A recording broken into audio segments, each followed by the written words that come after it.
bersama pacar baru, naik Vespa keliling kota sampai Binaria. Hatiku jadi gembira sesampainya di sana. Duduk dua-duaan, makan roti buaya, dengar lagu kita menari bersama. Di batang pohon kan ku ukir nama kita, tanda sayang selalu.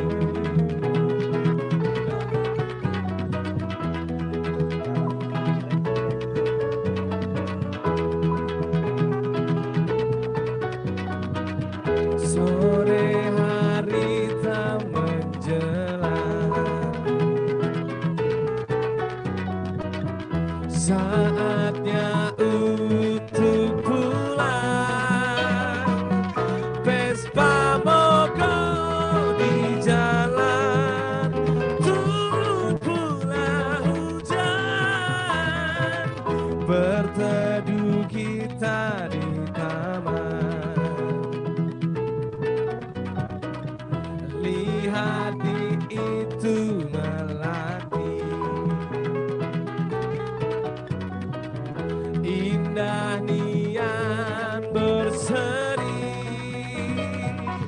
kan ku petik untukmu, simpan dalam hati.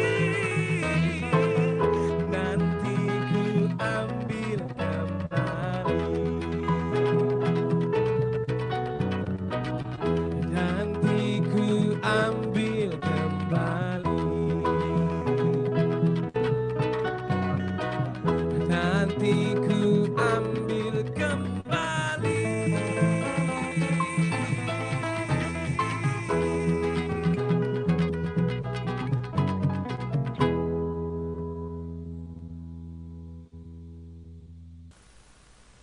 Baik, Assalamualaikum warahmatullahi wabarakatuh. Selamat pagi dan salam sejahtera untuk kita semua. Senang sekali saya Fajar Kurniawan dapat menjumpai Anda dan selamat bergabung di acara sosialisasi Banper Infrastruktur Ekraf 2021 yang diselenggarakan oleh Direktorat Infrastruktur Ekonomi Kreatif Kemenparekraf atau Baparekraf. Dan di awal tadi kita sudah menyaksikan teman-teman dari Sekar Kedaton yang secara live langsung dari Kutai Kartanegara, Kalimantan Timur. Dan Sekar Kedaton ini adalah salah satu penerima Banper Bekraf tahun 2019. Dan kami memohon maaf atas adanya kendala teknis sedikit tadi yang membuat jaringan YouTube kita sedikit terganggu dan live kita lanjutkan saat ini juga. Dan kami harapkan penonton untuk tetap menyaksikan sosialisasi ini sampai dengan akhir acara untuk mengetahui lebih jelasnya mengenai Banper atau bantuan pemerintah. Dan bantuan pemerintah infrastruktur Ekraf 2021 ini, dan bagi penonton yang ingin bertanya, silahkan mendaftar di bit.ly/sosban IEK 2021 seperti yang tertera atau tergambar di layar Anda saat ini. Dan dapatkan kesempatan bertanya secara live di sesi tanya jawab nanti, dan penanya yang terpilih akan mendapatkan pulsa telepon. Wow, keren banget ya. Dan untuk yang bertanya di via live komen YouTube, pertanyaan akan dijawab di laman web banper.kemenparekraf.go.id. Baik, para penonton dan hadirin sekalian, sebelum kita memulai acara lebih lanjut, marilah bersama-sama kita menundukkan kepala dan berdoa menurut kepercayaan dan agama masing-masing. Berdoa dimulai.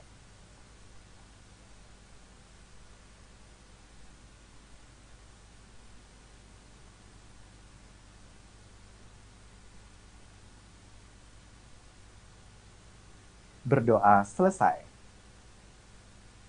Baik hadirin dan penonton, selanjutnya marilah bersama-sama kita menyanyikan lagu kebangsaan Indonesia Raya. Hadirin dan penonton, kami persilahkan untuk berdiri.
Hadirin dan penonton, kami persilahkan untuk duduk kembali. Sebuah acara yang diselenggarakan dalam upaya untuk terus meningkatkan kontribusi ekonomi kreatif untuk menjadi tulang punggung pertumbuhan perekonomian di Indonesia. Untuk lebih jelasnya, kita akan dengarkan sambutan dari Deputi Bidang Pengembangan Destinasi dan Infrastruktur Kemenparekraf atau Baparekraf, Bapak Hari Santosa Sungkari.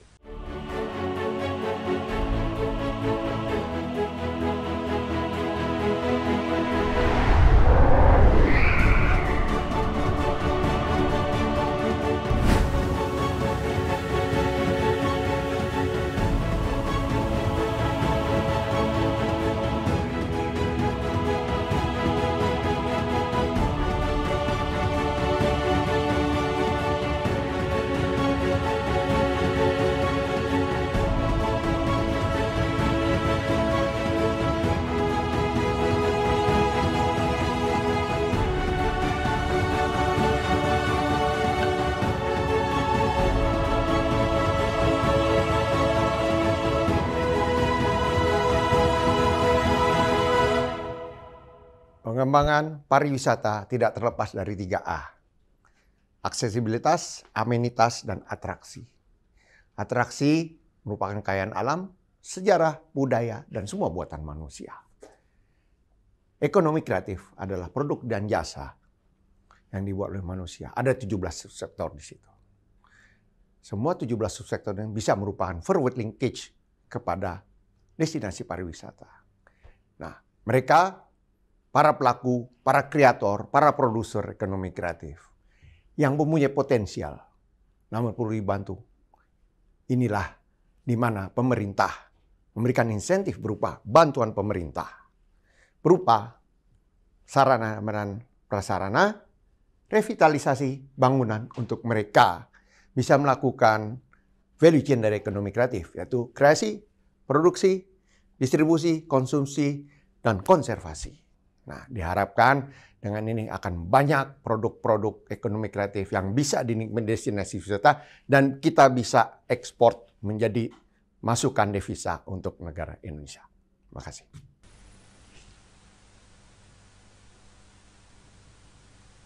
Baik hadirin dan penonton, demikianlah tadi sambutan dari Bapak Hari Santosa Sungkari selaku Deputi Bidang Pengembangan Destinasi dan Infrastruktur Kemenparekraf atau Baparekraf. Dan selanjutnya, ini hal terpenting dalam sosialisasi kita pada pagi hari ini, kita akan mendengarkan juknis atau petunjuk teknis mengenai Banper Infrastruktur Ekraf tahun 2021 yang akan disampaikan oleh Direktur Infrastruktur Ekonomi Kreatif, Ibu Seliana Halia Ishak.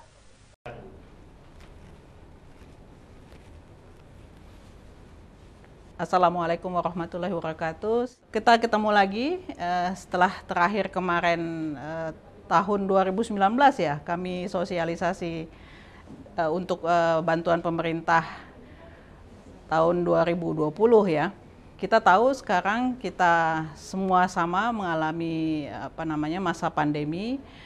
Tahun 2020 ini kami dari Kementerian Pariwisata dan Ekonomi Kreatif, Badan Pariwisata dan Ekonomi Kreatif, CQ Direktorat Infrastruktur Ekonomi Kreatif, Deputi Pengembangan Destinasi dan Infrastruktur, dengan mengucapkan Bismillah, kita akan membuka kembali bantuan pemerintah untuk tahun 2021, teman-teman dan Bapak Ibu sekalian. Semoga semuanya dalam keadaan sehat ya, sehingga bisa nanti ikut serta untuk mengajukan proposalnya di untuk tahun 2021, Banper 2021. Kita mulai saja bagaimana juknisnya, kita langsung saja. Ini karena bantuan pemerintah kita adalah infrastruktur fisik gitu ya. Dan kita mulai dengan penyampaian bahwa yang kami highlight adalah yang bold, yang sebagaimana yang teman-teman dan Bapak Ibu lihat gitu ya. Bahwa kenapa infrastruktur masih diperlukan? Karena merupakan kunci utama untuk persaingan kreativitas dan pertumbuhan, dan itu kami sangat-sangat percaya gitu ya, bahwa infrastruktur tetap menjadi bagian penting di masa lalu, masa sekarang, dan masa ke depan, walaupun kita sama-sama masih di tengah era pandemi ini.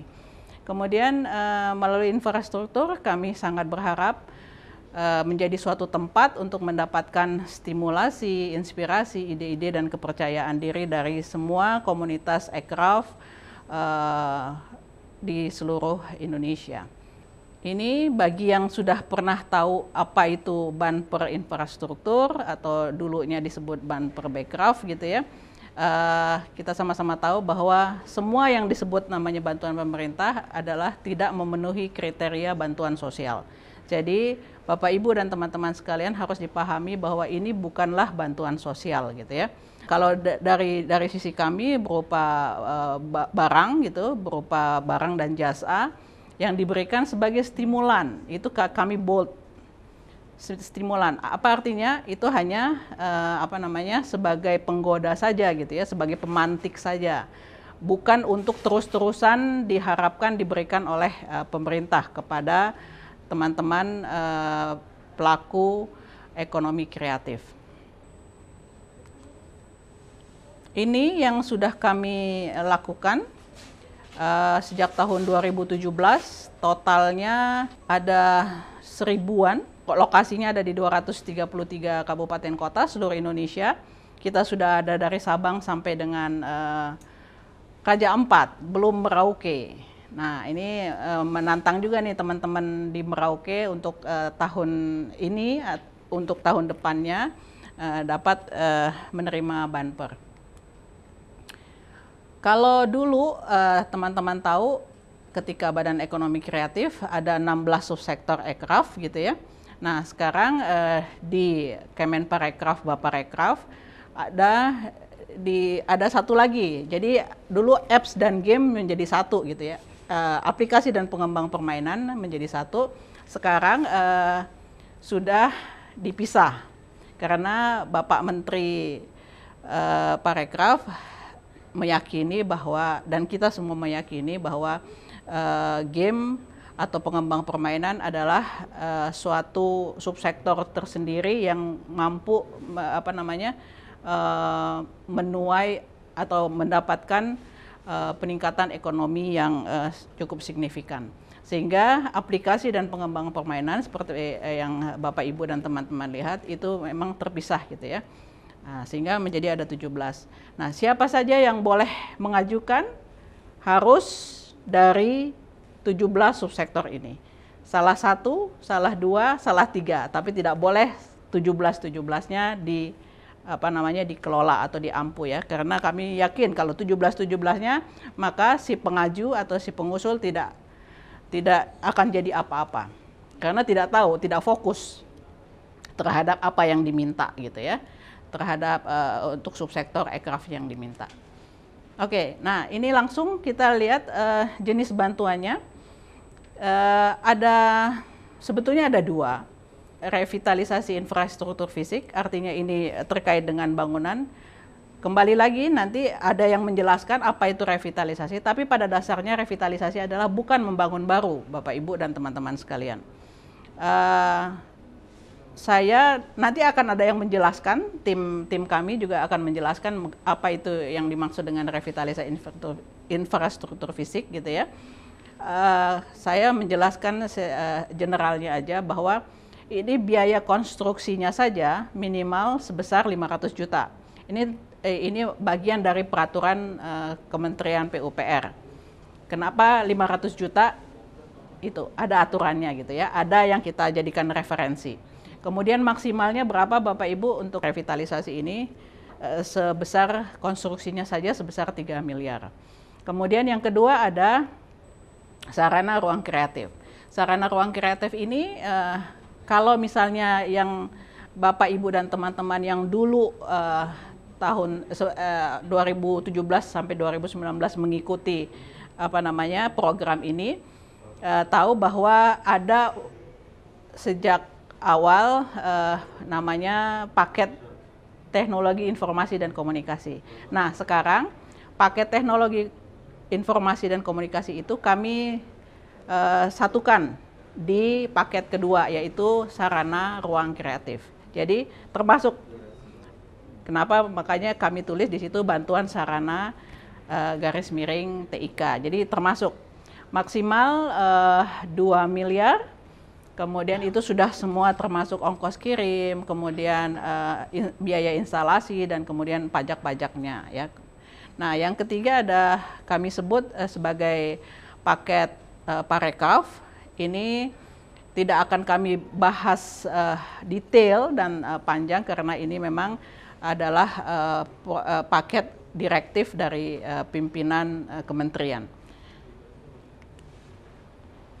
Siapa saja yang boleh mengusulkan, Bapak, Ibu, dan rekan-rekan sekalian? Ini sebetulnya ini sama dengan sosialisasi kami tahun 2019 kemarin. Di situ disebut yang boleh mengusulkan, pertama tentu saja, dan yang ini yang prioritas gitu ya, adalah komunitas ekonomi kreatif. Kemudian apa itu komunitas ekonomi kreatif nanti kita jelaskan. Kemudian yang kedua, siapa lagi yang boleh mengajukan? Pemda, mulai dari provinsi, kemudian kabupaten kota, dan desa juga boleh gitu ya. Kemudian yang terakhir adalah lembaga adat.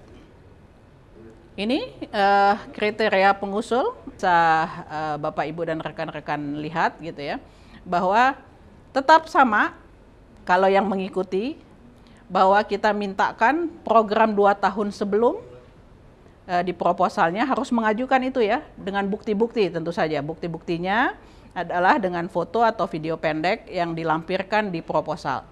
Nah, itu adalah pergerakan atau program yang dimiliki oleh komunitas tersebut 2 tahun sebelum. Kemudian kami juga mengharuskan di proposal harus ada rencana kegiatan 2 tahun sesudah. Jadi rencananya apa? Apa saja kegiatan yang akan dilakukan. Namanya juga rencana, ya. Bisa saja tidak terjadi, tetapi kalau kami menilai Bapak Ibu sudah mengajukan rencana-rencana kegiatan, artinya memang komunitas itu atau pengusul sudah tahu apa yang mau dikerjakan ke depannya gitu ya. Jadi tidak hanya pengen atau ingin bangunan dan barang tersebut, setelah memiliki kemudian tidak bergerak apa-apa gitu, hanya pengen aja. Nah, itu dipastikan kita bisa melihat dari yang tadi, dari apa yang sudah dilakukan 2 tahun sebelum dan yang akan dilakukan 2 tahun ke depan gitu ya. Nah, kemudian ini kami tambah baru sama dengan sosialisasi kami tahun 2019 untuk tahun 2020 sebetulnya harus juga melampirkan target capaian ekonomi. Namanya juga ekonomi kreatif, tentu saja ada hitungan ekonominya dalam hal ini gitu ya. Kita nggak mau ini hanya sebagai barang koleksi gitu, tahu-tahu Bapak Ibu mengajukan untuk barang koleksi doang, itu nggak ada, atau untuk kepentingan pribadi, nggak ada cerita gitu ya. Ini harus ada hitung-hitungan bisnisnya. Kalau saya mendapatkan banper ini, kalau saya menerima banper ini, kira-kira apa? Bukan kira-kira, hitung-hitungan bisnisnya seperti ini. Misalnya sekarang sudah memproduksi sebanyak 10 buah dengan barang yang ada gitu ya, atau dengan fasilitas yang ada. Kemudian saya mengajukan banper dan kemudian dapat. Apa yang akan terjadi dengan 10 yang semula 10 dihitung oleh Bapak Ibu gitu ya, akan menjadi produksinya akan menjadi 50 misalnya. Dan itu berapa disamakan dengan rupiahnya. Dan itu yang akan kita nilai juga. Ya. Cukup berat, tapi memang ini yang kami syaratkan karena kami juga nggak mau yang mengajukan banper ini hanya ya tadi ingin saja gitu ya, tanpa tahu bahwa hanya ingin barang ini atau hanya ingin bangunan ini, tapi sebetulnya bukan membutuhkan gitu ya, dan tidak punya kegiatannya juga terkait dengan aircraft gitu. Tidak ada passion di aircraft itu sendiri. Ini secara flow chartnya, tahapan yang akan dilakukan dari awal kita melakukan sosialisasi sampai dengan evaluasi. Jadi ini sebetulnya rangkuman dari Juknis yang sekarang kami paparkan. Ini dokumen kelengkapan umumnya yang harus dipenuhi oleh Bapak, Ibu, dan teman-teman sekalian sebagai pengusul nantinya. Untuk mungkin dokumen yang keempat ya, saya langsung stressing yang ke dokumen keempat aja, bahwa komunitas aircraft di sini haruslah berbentuk ada badan hukumnya, yaitu perkumpulan atau yayasan. Jadi kalau misalnya di luar itu misalnya PT atau CV gitu, kami belum perbolehkan. Walaupun ini nantinya juga perkumpulan dan yayasan ini kita bolehkan untuk mengambil nilai ekonomi. Ini formulir-formulirnya yang bisa nanti langsung diisi. Kami memakai web ya, jadi nanti kalau Bapak Ibu mengajukan proposal bisa mulai mencicil dengan mengisi mungkin dari format 1 gitu ya, belum lengkap, dilengkapi. Itu akunnya juga bisa unik gitu ya, nanti masuk ke web kami banper.kemenparekraf.go.id gitu ya. Nanti bisa mencicil, mulai mencicil, ataupun nanti yang mau yang tidak bagus aksesnya gitu, misalnya tidak bagus akses internetnya, mungkin bisa menggunakan juga secara mengirimkan kepada kami secara fisik dokumen-dokumen ini, dokumen proposal. Ini bukti kepemilikan tanah bagi yang mengajukan revitalisasi. Harus ada bukti kepemilikan tanah dan atau bangunan gitu ya. Ini kami haruskan ya, supaya tidak terjadi di belakang hari hal-hal yang tidak kita inginkan bersama. Sudah dinyatakan dapat banper, ya dapat revitalisasi gitu ya. Tahu-tahu ada pihak keluarga atau pihak luar yang mengklaim bahwa itu milik mereka, bukan milik pengusul. Ini surat pernyataan tidak terjadi konflik internal, artinya sesama komunitas, di dalam internal komunitas itu atau di lembaga adat itu tidak ada konflik internal. Ini untuk make sure kami saja bahwa memang tidak ada konflik internal. Kemudian ini juga penting bagi Bapak Ibu pengusul, surat pernyataan bahwa tidak terkait partai politik. Kecuali yang mengusulkan ini dari Pemda. Syarat ini yang tadi yang konflik internal dan partai politik bisa di skip ya, tidak diisi. Ya, tadi kita sudah sama-sama mendengar apa juknis generalnya secara yang umum, yang semuanya harus ada, semua pengusul harus mengisi, harus membuat. Nah, sekarang kita masuk ke yang penjelasan teknis, paket revitalisasi dan paket sarana, penjelasan detailnya seperti apa. Saya persilahkan rekan saya Pak Bambang R. Yudawan atau biasa kita kenal dengan Pak Yuda gitu ya, untuk membawakan paket revitalisasi. Kemudian nanti akan disambung setelah Pak Yuda, akan disambung oleh Pak Jabatin Bangun yang akan menjelaskan paket sarana ruang kreatif. Demikian.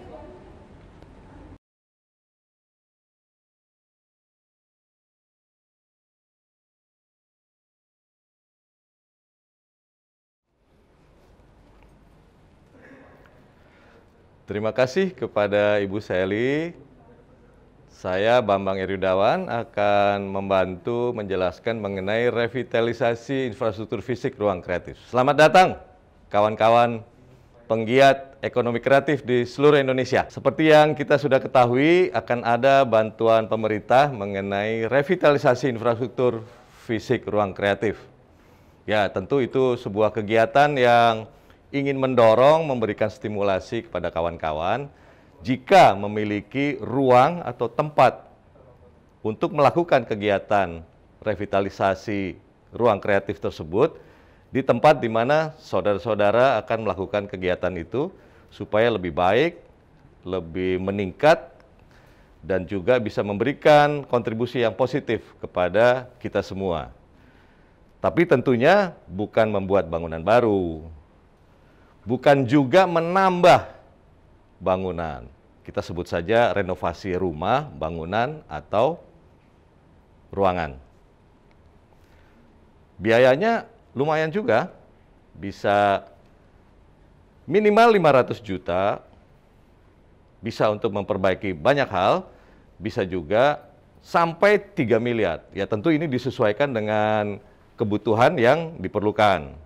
Apa saja yang mau dibetulkan atau yang direnovasi, bisa mulai dari loose furniture, dinding di dalam bangunan atau ruangan itu, lampu-lampu, air condition, semua aspek yang terkait dengan sound system, listrik, dan sebagainya, itu merupakan bagian yang akan menjadi bantuan pemerintah ini. Tapi tentu ruangan maupun bangunan itu harus jelas kepemilikannya. Tidak dalam sengketa, tidak sedang diperebutkan karena warisan, tidak juga milik orang lain yang tidak jelas peruntukannya. Jadi harus betul-betul bisa dilakukan perbaikan untuk jangka waktu tertentu dan kemudian dimanfaatkan. Dan pengusul juga tentunya satu hari nanti jika diperlukan harus mengurus IMB sendiri. Apa yang diperlukan buat renovasi itu? Ya seperti biasa, diperlukan gambar, ada kira-kira taksiran biayanya berapa, dan kemudian seperti biasa sesuai dengan dokumen, ada rencana kerja dan syarat-syarat, dan biaya 500 juta sampai 3 miliar itu sudah termasuk pajak, ongkos-ongkos kirim dan sebagainya. Jika itu betul-betul dilakukan dengan sebaik-baiknya, mudah-mudahan ruang kreatif yang dimohonkan bisa meningkatkan kinerja kawan-kawan penggiat pelaku ekonomi kreatif di seluruh Indonesia. Seperti yang tadi sudah saya sampaikan, bisa mencakup furniture, perabot, lemari, ruang arsip, ya, dan juga semua peralatan yang diperlukan sesuai dengan subsektor ekonomi kreatif yang diusulkan. Ini contoh-contoh saja apa yang mungkin bisa diusulkan sesuai dengan kebutuhan. Kalau nggak butuh, jangan dimintakan. Tapi juga harus fokus kebutuhan itu pada kegiatan yang dilakukan. Karena sebagaimana yang sudah dijelaskan, kegiatan itu harus sudah punya track record sebelumnya, sekurang-kurangnya 2 tahun. Dan juga punya rencana ke depan, 2 tahun ke depan, dan juga ada target capaian. Dan tentunya bantuan ini akan terus diawasi pemanfaatan dan penggunaannya Bukan untuk memata-matai, tapi untuk memastikan bahwa yang diberikan bantuan itu betul-betul melakukan kegiatannya dengan seoptimal mungkin dan punya output yang cukup baik supaya everybody happy. Dan tentunya akan menularkan kegiatan-kegiatan lain yang lebih luas di seluruh Indonesia. Ada juga persyaratan khusus tuh. Jadi misalnya arsiteknya ya tentunya diupayakan harus bersertifikat karena kita tidak ingin pekerjaan ini dikerjakan sembarang. Semua tim konsultan yang akan mengerjakan pekerjaan renovasi ini harus bersertifikat dan bisa dipertanggungjawabkan pekerjaannya. Nanti ada juga pengawas di lapangan dan jelas sebagaimana yang terjadi sebelumnya harus ada kontraktor yang dipilih yang sesuai dengan pekerjaan yang akan dilakukan di lapangan. Kalau kebetulan perencana atau pengawas itu tidak tersedia, tentunya akan diberikan bantuan supaya semua sistem ini berjalan dengan baik. Dokumen yang harus dilengkapi sebagaimana biasa dokumen teknis yaitu dokumen tender, gambar cukup lengkap, bisa dibaca karena juga dilaksanakan oleh konsultan yang bertanggung jawab. Dan kemudian ada biaya harus jelas karena dan biaya pun sama gambar harus cocok ya. Kalau nggak cocok itu menimbulkan problem di lapangan. Karena banyak kasus di masa yang lalu gambar dan anggaran nggak ketemu dan itu menimbulkan masalah yang bertele-tele dan yang dirugikan kita semua. Pemohon dirugikan, kontraktor dirugikan, yang memberikan bantuan juga dirugikan. Sehingga hal seperti itu harus dihindari. Lengkapnya tentu ada RAB, gambar, berita acara nantinya dalam proses, surat pernyataan persetujuan. Ya nanti juga di dalam prosesnya pemohon juga harus menyampaikan bahwa gambar yang akan dilaksanakan sudah disetujui. Jangan nanti di lapangan, di tengah jalan tiba-tiba, wah saya nggak mau seperti ini. Wah nggak boleh terjadi. Jadi di awal harus semua dibereskan. Sehingga dalam prosesnya lancar, serah terima terjadi, pada tahun berikutnya bisa dimanfaatkan dengan sebaik-baiknya. Ini sekedar contoh bagaimana format biaya yang diusulkan harus cukup rinci dan dipilah satu persatu. Kalau kebetulan rumah bisa atap, dinding, lantai, kemudian ada perabot, ada mekanikal, elektrikal, ada plumbing kalau memang ada sistem air yang harus dibetulkan juga.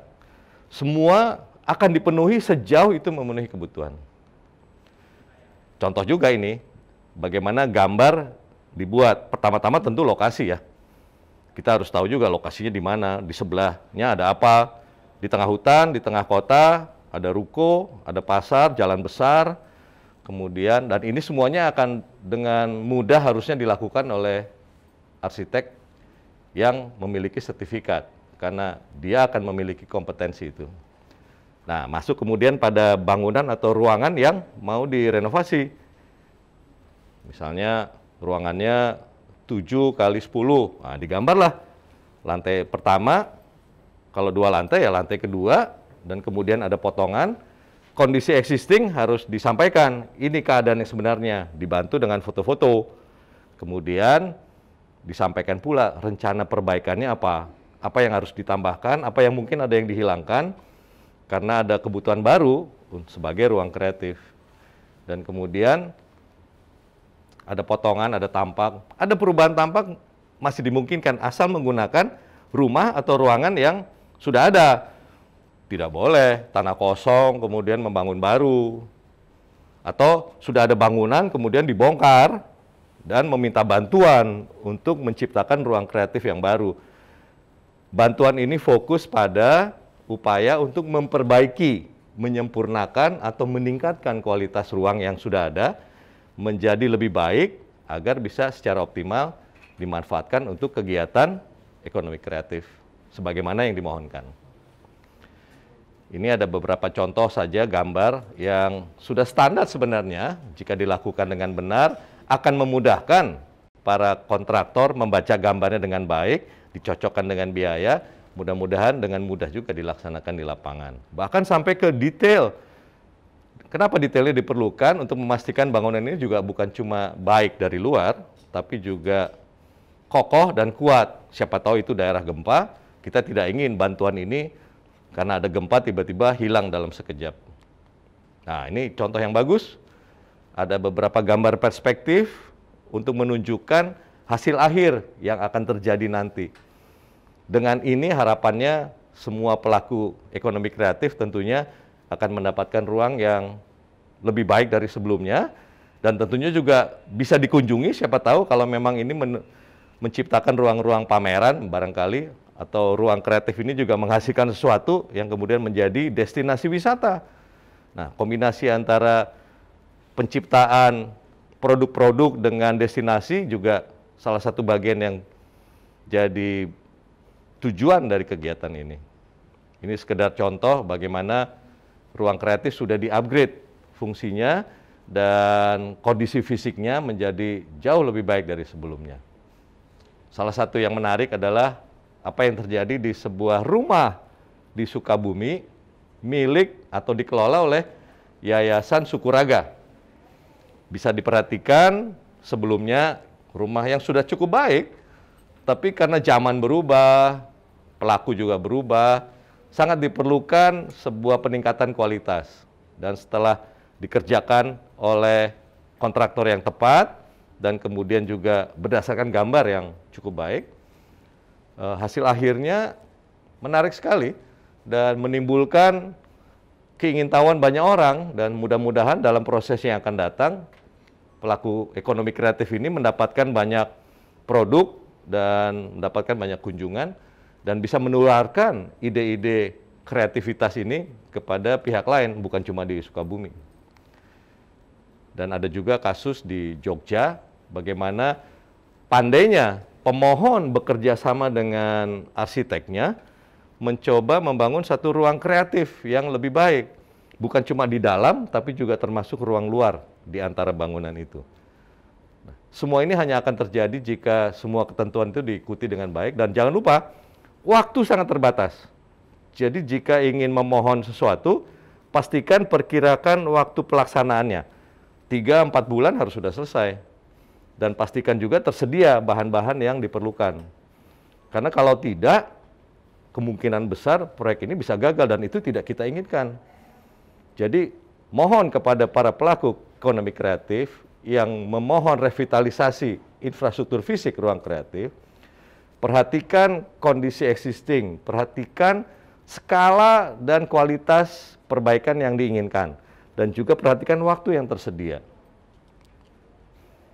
Dengan demikian, mudah-mudahan jika semua ketentuan dipenuhi, tidak ada sengketa di bangunannya, di tanahnya, dan komunitasnya juga cukup solid, bisa melakukan banyak perubahan yang diharapkan, dan sangat membutuhkan ruang kreatif yang lebih baik, dan kemudian dalam proses perencanaan dan pelaksanaan serta pengawasannya juga baik. Mudah-mudahan ketika serah terima dilakukan, semua happy, dan prosesnya berlanjut 2 tahun ke depan, akan diuji apakah betul pemanfaatan ruang kreatif itu bisa betul-betul optimal sesuai dengan yang diharapkan. Dan tentu kita sangat mengharapkan itu berhasil dengan baik dan bisa berlanjut terus sampai waktu yang akan datang, dan bisa menularkan proses kreatif ini kepada banyak orang.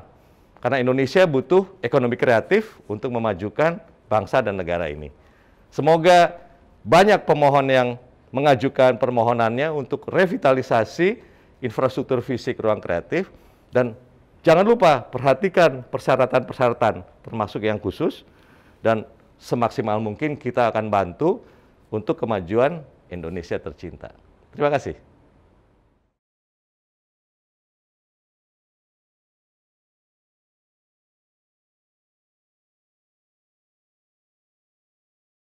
Salam untuk Anda semua di seluruh Indonesia.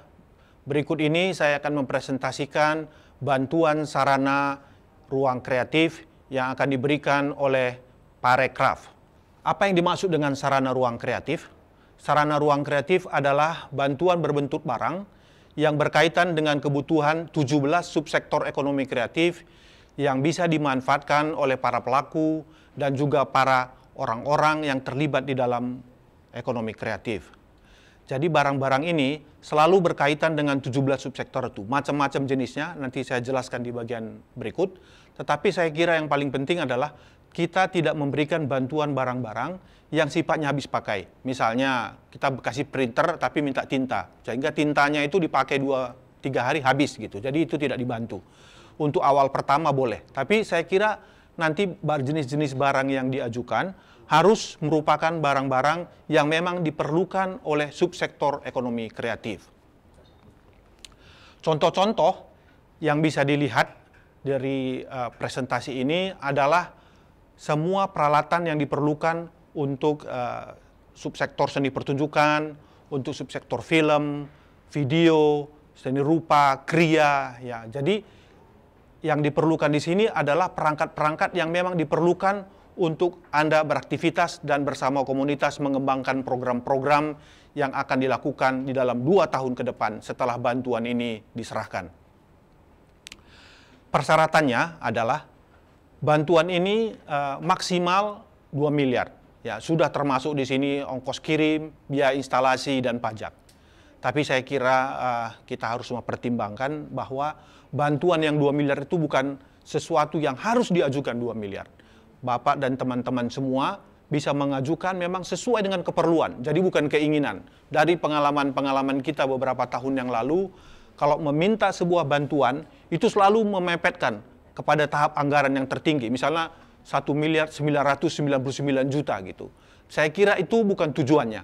Nah, bantuan ini maksimal diberikan, itu adalah ketika memang bantuan itu betul-betul diperlukan oleh komunitas. Gitu. Saya kira ya, kalau memang perlunya 300 juta, ajukanlah 300 juta. Kalau perlunya 250 juta, ajukanlah 250 juta. Bahkan 40 juta pun boleh.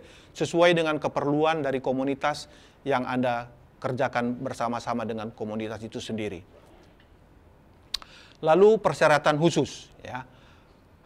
Bagi pengajuan teknis berupa sarana, semua barang-barang yang diajukan itu harus melalui e-katalog. Kenapa ini e-katalog LKPP penting? Karena ada sistem dari sistem pemberian bantuan pemerintah itu sering sekali harus ditender. Nah, kami lebih memilih cara adalah barang-barang yang ada di dalam e-katalog. Kenapa begitu? Karena dengan e-katalog, barang yang Anda pilih itu bisa langsung dibeli sesuai dengan spesifikasi yang dimiliki. Ini sangat membantu parekraf nantinya untuk memilihkan barang yang memang cocok, sesuai, dan seperti yang diajukan di dalam bantuan, proposal bantuan yang telah diajukan kemarin. Jika barang-barang ini tidak ada di e-katalog LKPP, saya berharap bahwa tolong dicantumkan dealer resmi, distributor, atau juga mencantumkan nama toko yang siap untuk menjual barang-barang ini sehingga kita bisa membelinya. Nah, terutama barang-barang yang bersifat elektronik atau yang datangnya dari luar negeri, itu sangat penting sekali untuk mencantumkan tokonya, karena sering sekali kita tidak bisa mendapatkan di mana barang itu bisa dibeli. Lalu saya kira ini sesuai dengan minat dan dukungan bangsa kita, bahwa utamakanlah semua produk-produk yang diproduksi di dalam negeri, sehingga kita itu mendukung juga ekonomi dan juga industri yang ada di dalam negeri. Maksudnya di sini adalah kita jangan sangat tergantung kepada barang yang dari luar, karena sering sekali kita tahu hanya mereknya, tapi sebenarnya kualitas produk-produk dalam negeri itu juga banyak sekali yang bagus, sehingga kita lebih mendorong saudara-saudara dan bapak ibu sekalian yang ingin mengajukan bantuan pemerintah supaya gunakanlah produk-produk dalam negeri. Alangkah baiknya kalau dalam beberapa subsektor tertentu komoditas lokal itu jauh lebih sesuai, lebih cocok. Ya, misalnya, ya Anda ingin memberi alat-alat musik yang digunakan di lokal, ya janganlah diminta dari pulau lain. Kalau bisa dibuat di daerah tempat di mana Bapak Ibu berada, pilihlah barang-barang yang ada di daerah itu. Tapi alangkah baiknya barang-barang itu sudah ber-SNI, artinya sudah ada standarnya yang dikeluarkan oleh negara kita di Indonesia ini. barang-barang yang ada di dalam e-katalog itu sangat cocok untuk keperluan kita. Kalau barang-barang itu ada, itu sangat jauh lebih membantu bagaimana bisa merealisasikannya. Contoh ini misalnya kita mengambil generator atau mesin pembangkit listrik. Nah, ketika kita pilih itu, maka barang itu kemungkinan besar atau pasti kalau ada stoknya di dalam toko yang ada di e-katalog, maka barang itu yang akan tiba di tempat Bapak. Jadi, saya kira pilihan ini sangat penting dilakukan pada e-katalog LKPP supaya barang-barang jenisnya, kualitasnya, spesifikasinya sesuai dengan keperluan yang diajukan di dalam proposal. Ini secara teknis memang ada unsur-unsur yang harus dipelajari di dalam memilih barang di dalam e-katalog, tetapi saya kira itu tidak terlalu rumit ya, karena ini bisa dipelajari, bisa dilihat, dan ini seperti kita sekarang sangat terbiasa memberi barang di online ya, jadi sangat mudah sekali, nggak usah kita takut untuk menggunakan ini. Dan di sini pemerintah sudah merekomendasikan untuk memilih barang-barang yang memang ada di e-katalog. Lalu persyaratan khusus. Persyaratan khusus ini adalah barang-barang yang tidak ada di e-katalog. Nah, ini sudah kita berpengalaman dalam beberapa waktu yang lalu. Misalnya Anda itu mengajukan pakaian yang akan digunakan untuk membuat sebuah grup tari. Nah, Anda cari di e-katalog pasti nggak ada. Atau Anda bahkan mungkin ingin membeli atau memiliki kelompok gamelan Bali, mungkin tidak ada di katalog. Nah, untuk itu, teman-teman semua, Bapak Ibu, itu bisa membuat satu pengusulan khusus bagaimana supaya ini dikelola oleh kelompok atau komunitas kreatif yang ada di tempat Bapak Ibu sendiri, lalu mencari di mana kira-kira ahlinya atau di mana pandainya yang bisa memproduksi barang-barang itu. Sehingga apa yang diusulkan itu sesuai dengan keperluan dalam komunitas yang Bapak Ibu geluti.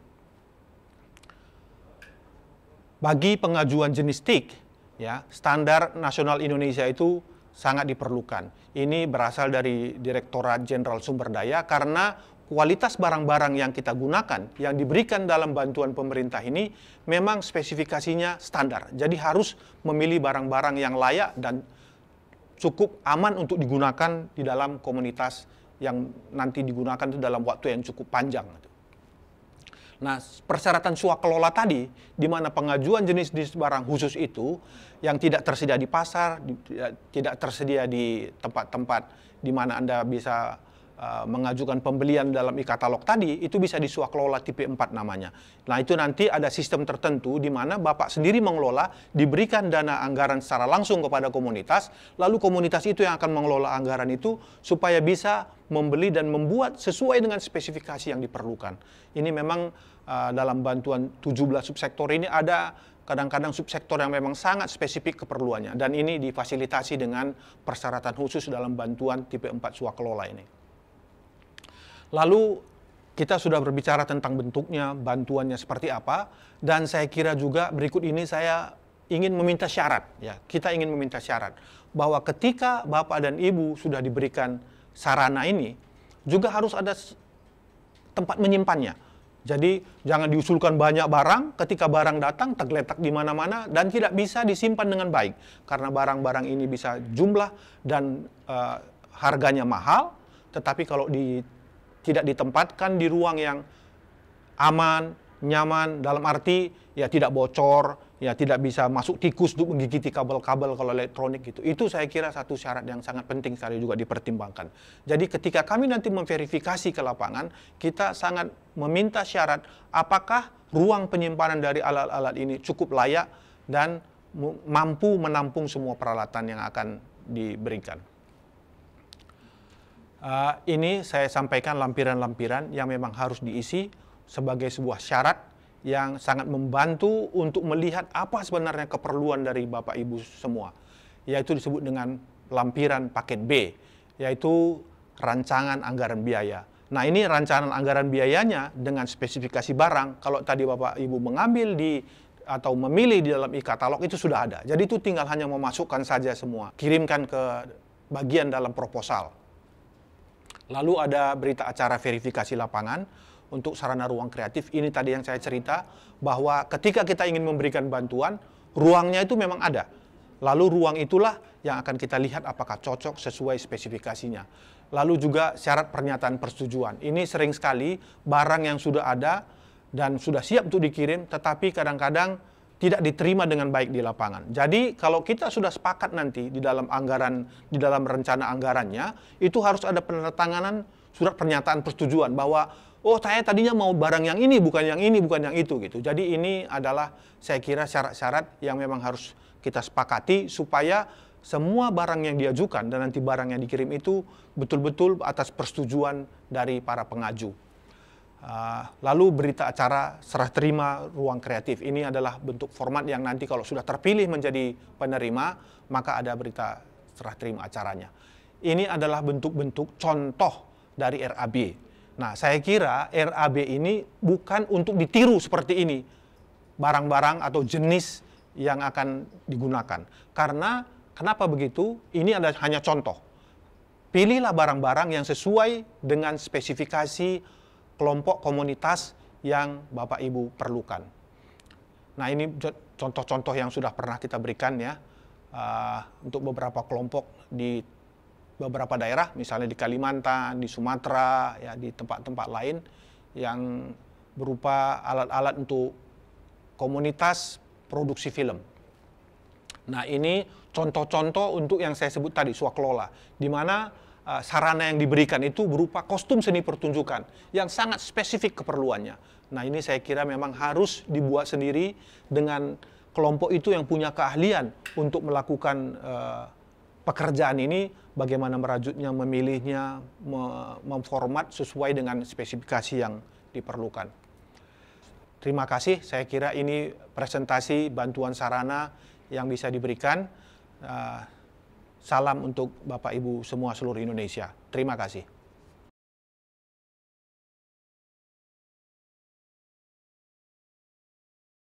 Setelah tadi sudah dipaparkan paket revitalisasi itu apa, kemudian paket sarana itu apa, saya akan sedikit menjelaskan paket parekraf, tapi tidak secara detail karena memang ini kembali lagi adalah paket yang direktif gitu ya dari pimpinan kami. Nah, ini merupakan kebijakan direktif dari pimpinan Kementerian Pariwisata dan Ekonomi Kreatif dan Badan Pariwisata dan Ekonomi Kreatif melalui Deputi Pengembangan Destinasi dan Infrastruktur. Total paket sebesar 3,5 miliar. Saya masuk lagi ke yang umum gitu ya. Ini untuk semua pengusul. Khusus untuk ini berupa bab larangan di Juknis. Khusus untuk yang revitalisasi, kita melarang untuk membongkar habis atau membongkar total bangunan yang sudah ada. Jadi namanya juga revitalisasi gitu ya. Tadi yang sebagaimana sudah dijelaskan, tidak boleh benar-benar kosong gitu, benar-benar hilang secara bangunan untuk yang mengambil paket atau yang menerima paket revitalisasi. Kemudian tidak boleh juga atau dilarang juga untuk menambah bangunan dan atau ruang baru yang tidak terkait dengan fungsi bangunan yang direvitalisasi. Misalnya nambah apa gitu ya di ruangan yang direvitalisasi, kemudian nambah ruangan lain yang tidak ada hubungannya atau tidak ada fungsinya ruangan tersebut dengan bangunan yang direvitalisasi. Kemudian semua pengusul di dua paket itu tidak boleh mengajukan barang habis pakai. Contoh barang habis pakai tadi sudah dijelaskan di paket revitalisasi dan paket sarana gitu ya. Kemudian yang ketiga adalah begitu dinyatakan sebagai penerima, dilarang untuk mengubah atau merevisi gambar teknis, rencana teknis, spesifikasi teknis gitu, atau rancangan anggaran biaya yang telah dimulai ketika mulai pengerjaannya itu udah dilarang lah ya, mengubah semuanya. Ada saatnya bisa diskusi dengan tim penilai adalah ketika verifikasi lapangan atau ketika sudah dinyatakan sebagai penerima. Itu saatnya Bapak Ibu dan rekan-rekan sekalian bisa diskusi atau negosiasi terkait dengan spek barang atau gambar teknis dan sebagainya. Tapi ketika pekerjaan itu dimulai, kami larang sama sekali untuk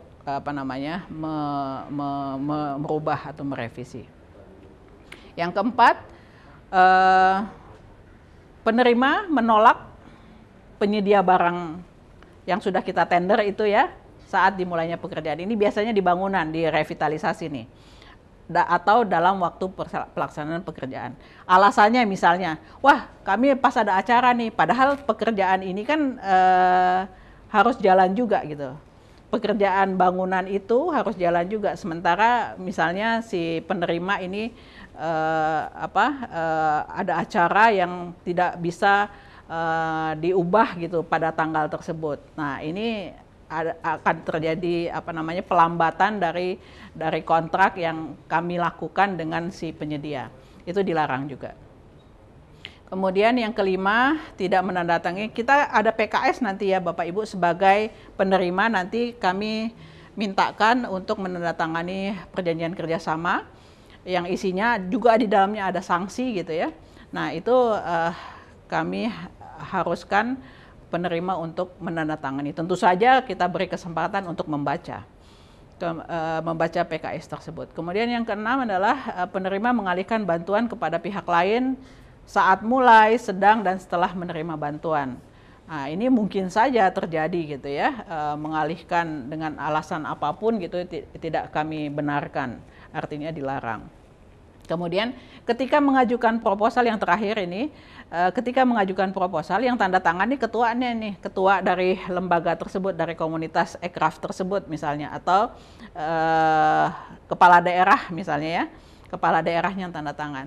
Nah, ketika serah terima, saya nggak tahu, mungkin kami nggak tahu di perjalanannya mungkin apa terjadi konflik atau apa gitu ya. Dan ketika serah terima, bukan yang mengajukan yang tanda tangan, itu juga akan kami bukan akan kami larang, tapi kami tidak perbolehkan gitu ya.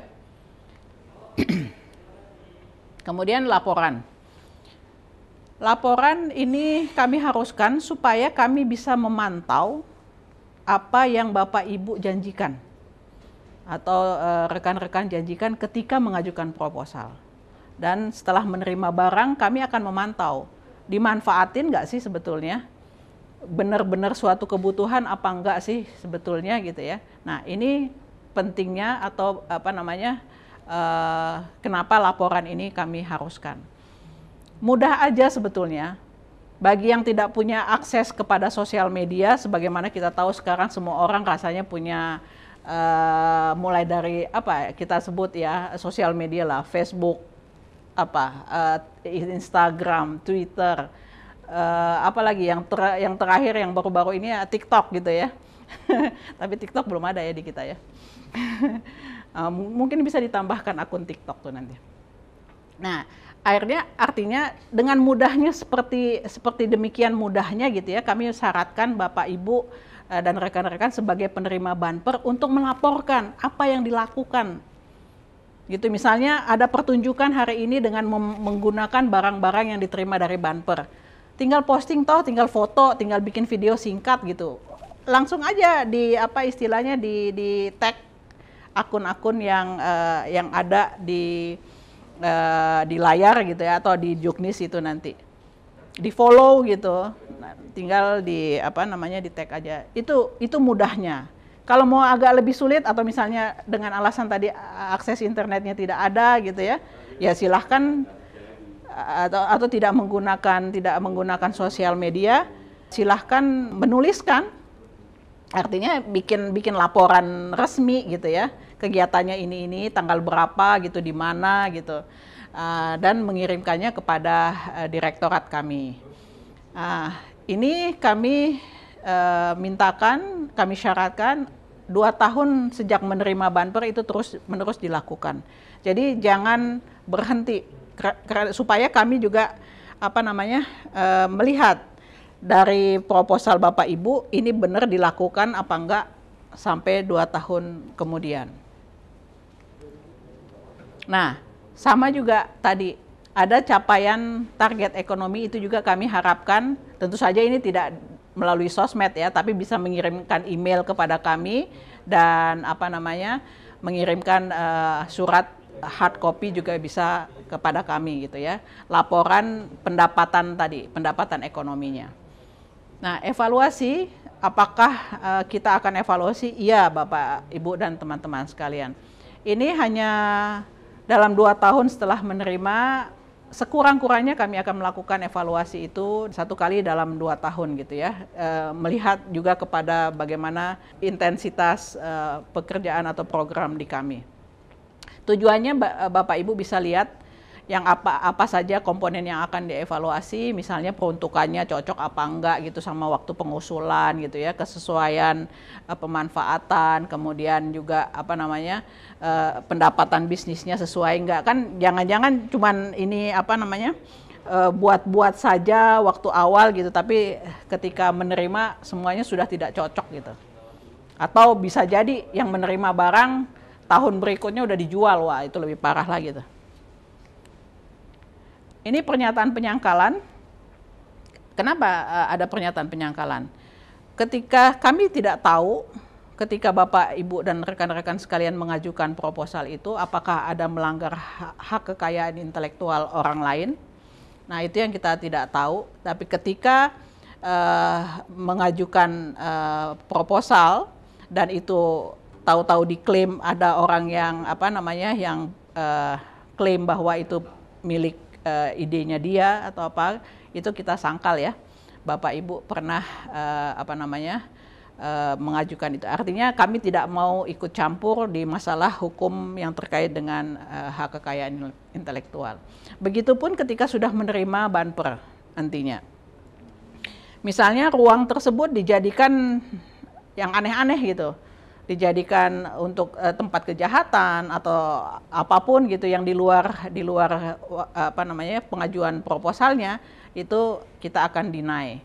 Artinya kita tidak mengakui bahwa Bapak, Ibu, dan rekan-rekan sekalian bagian dari penerima kami gitu ya. Jadi benar-benar masalah hukum person dan tidak dikaitkan dengan tempat dan peralatan yang kami berikan.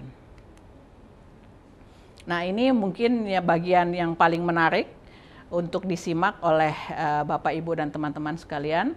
Kita lihat, kita akan buka mulai 15 Agustus 2020, sebentar lagi. Kemudian kita akan tutup, diperhatikan, sampai dengan 30 November 2020. Lihat jamnya, 23.59 waktu Indonesia bagian Barat. Ya, bagian Barat. Kebetulan kami berada di waktu Indonesia bagian Barat, jadi kita pakai ukuran itu. Tentu saja teman-teman atau Bapak Ibu yang di Indonesia Timur harus aware tentang hal ini. Di jam 21 ya, jam 21 yang Indonesia bagian Timur. Oke, itu websitenya sudah ada semua formatnya, tinggal ngisi, tinggal ketik-ketik aja dengan mudahnya gitu ya. Dan cicil, sekali lagi saya bilang tolong dicicil pengisiannya, jangan langsung di belakang nanti 30 November semuanya numpuk gitu ya. Jadi satu di situ, tentu saja bisa jadi servernya juga terengah-engah gitu. Nah, ini bagi yang Bapak, Ibu, dan teman-teman yang akan mengirim, yang tidak bisa melalui website untuk mengusulkan proposalnya. Kami terima juga secara fisik, dikirimkan ke alamat yang yang tertera di situ kepada Direktorat Infrastruktur Aircraft, Deputi Bidang Pengembangan Destinasi dan Infrastruktur, Gedung Kesenian, Kemenparekraf, Jalan Kimia 1220, Pegangsaan Menteng, Jakarta Pusat. Kemudian yang perlu diperhatikan catatan yang di bawah ya Bapak, Ibu, dan rekan-rekan. Kalau kami terima secara fisik, artinya itu secara fisiknya kami benar-benar terima tanggal 30. Jadi bukan capos ya, bukan caposnya tanggal 30. Fisiknya surat tersebut, proposal tersebut kami terima tanggal 30. Apabila kami menerimanya di hari selanjutnya, itu maka proposal tersebut akan kami kesampingkan dan tidak akan kami proses lebih lanjut. Bagian penting juga bahwa Yang mesti dipahami oleh Bapak, Ibu, dan rekan-rekan sekalian, seluruh proses bantuan pemerintah ini tidak dikenakan biaya apapun sampai dengan Bapak, Ibu serah terima. Demikian paparan umum untuk petunjuk teknis ya, juknis bantuan pemerintah infrastruktur ekraf untuk tahun 2021. Saya berharap semoga Bapak, Ibu, dan teman-teman di seluruh Indonesia bisa mengajukannya dengan tepat waktu, artinya tahu apa yang dibutuhkan oleh komunitas ekraf, Bapak, Ibu, dan rekan-rekan sekalian. Sekali lagi bukan keinginan, tetapi memang kebutuhan untuk terus berkarya, terus berinovasi, terus berkreativitas untuk subsektor ekonomi kreatif yang diampu. Kurang lebihnya demikian. Assalamualaikum warahmatullahi wabarakatuh.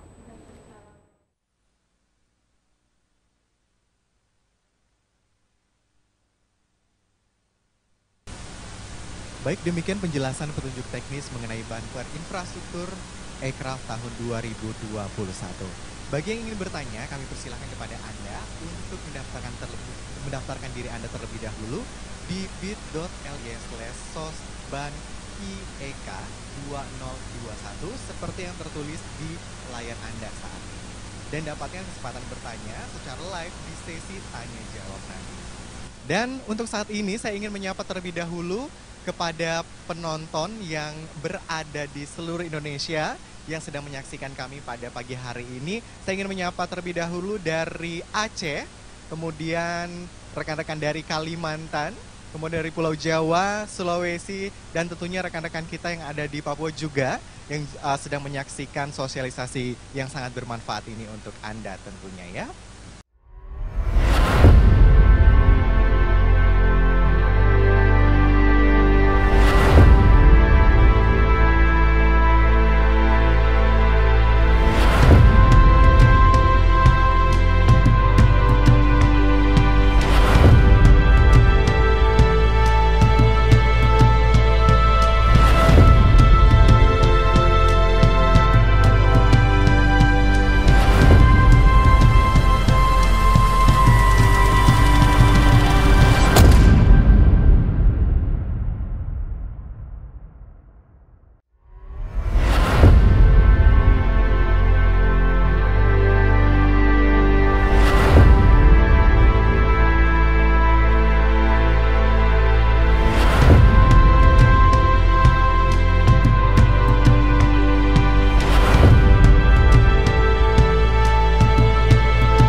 Baik, untuk sesi selanjutnya telah bergabung bersama kami di sini ada Mas Arman dari Ruang Rupa dan Pak Jimbo dari MES 56. Ruang Rupa dan MES 56 adalah penerima bantuan pemerintah Bekraf tahun 2019 dan di sini Mas Arman serta Mas Jimbo akan berbagi pengalaman untuk kita semua. Bagaimana mereka bisa mendapatkan banper ini dan apa saja yang harus dipersiapkan dan tentunya mereka akan membagikan ilmu-ilmunya kepada kita semua pada siang hari ini. Langsung saya sapa terlebih dahulu ada Mas Arman. Halo, selamat siang Mas Arman. Semuanya. Wow, Mas Arman ya, semalam nggak gondrong ya, ini gondrong Mas Arman. Emang gondrong ya. Oke. Baik, kemudian saya ingin menyapa terlebih dahulu untuk Mas Jimbo dari MES 56. Halo, selamat siang. Selamat siang Mas Jimbo, luar biasa. Belum makan siang ya Mas Jimbo? Baru bangun. Belum ya? Oke. Dan Mas Arman dan Mas Jimbo pada siang hari ini mungkin kita akan sharing karena ini banyak sekali teman-teman yang sudah menyaksikan kita pada hari ini dari seluruh Indonesia, ada yang dari Sumatera, ada yang dari Kalimantan, bahkan nih ada teman-teman kita dari Papua juga yang sudah menyaksikan kita Mas Arman dan Mas Jimbo ya. Dan di sini kita akan membagikan atau sharing kepada teman-teman gimana sih caranya untuk mendapatkan banper ini biasanya kalau orang udah dapat bumper nih senang banget gitu kan Mas Arman, tapi kalau nggak dapet tuh jangan baper gitu ya. Oke. Dan saya langsung ke Mas Arman dan Mas Jimbo, ini boleh bergantian ke Mas Arman dulu mungkin ya. Mungkin bisa diceritakan tentang Ruang Rupa dan MES 56 ini apaan sih? Boleh mungkin di-share juga untuk kita semua tentang Ruang Rupa dan MES 56. Boleh mungkin ke Mas Arman dulu dari Ruang Rupa, silakan. Oke, selamat siang semuanya. Salam kreatif dan sehat selalu buat kita semua. Perkenalkan, saya Arman Arif Rahman, mewakili Yayasan Ruang Rupa, juga Good School Ecosystem yang berlokasi di Jakarta Selatan. Ruang Rupa sebenarnya adalah organisasi kesenian yang didirikan pada tahun 2000 oleh beberapa teman-teman seniman yang bermukim di Jakarta. Dan saat ini Ruang Rupa menjadi bagian dari Good School Ecosystem gitu. Dan Good School Ecosystem sendiri merancang sebuah platform yang disebut tentang studi kolektif seni rupa kontemporer Indonesia gitu. Jadi kita membuat satu bentuk platform sekolah untuk studi kolektif yang berada di Jagakarsa yang kita sebut sebagai Good School Ecosystem. Dan Good School Ecosystem selain Ruang Rupa ada dua komunitas lainnya yang bergabung, yaitu Herum dan Huru-Hara. Kurang lebih begitu kalau si profil tentang Ruang Rupa bersama Good School Ecosystem. Kurang kedengaran sih di sini. Gitu ya, Mas Arman. Oke, secara singkatnya tentang Ruang Rupa. Oke, sekarang saya ke Mas Jimbo. Halo Mas Jimbo, mungkin boleh dijelaskan tentang MES 56. Silakan Mas Jimbo. Silakan Mas Jimbo. Halo, selamat siang. Saya Jimbo dari Ruang MES 56. Jadi Ruang MES 56 itu adalah kolektif seniman yang bekerja secara kooperatif bersama komunitas dan jejaringnya dalam mengelola sebuah rumah yang kami gunakan sebagai studio kerja, kelas belajar, ruang bermain, dan hunian. Ruang MES 56 itu dibentuk pada tahun 2002 oleh sebagian besar waktu itu mahasiswa ISI Yogyakarta. Kemudian kami mengelolanya di awalnya itu dengan pendanaan yang mandiri. Kemudian komunitas kami itu bertumpu pada pengembangan fotografi dan seni kontemporer yang beririsan dengan disiplin ilmu lainnya secara kritis dan kontekstual.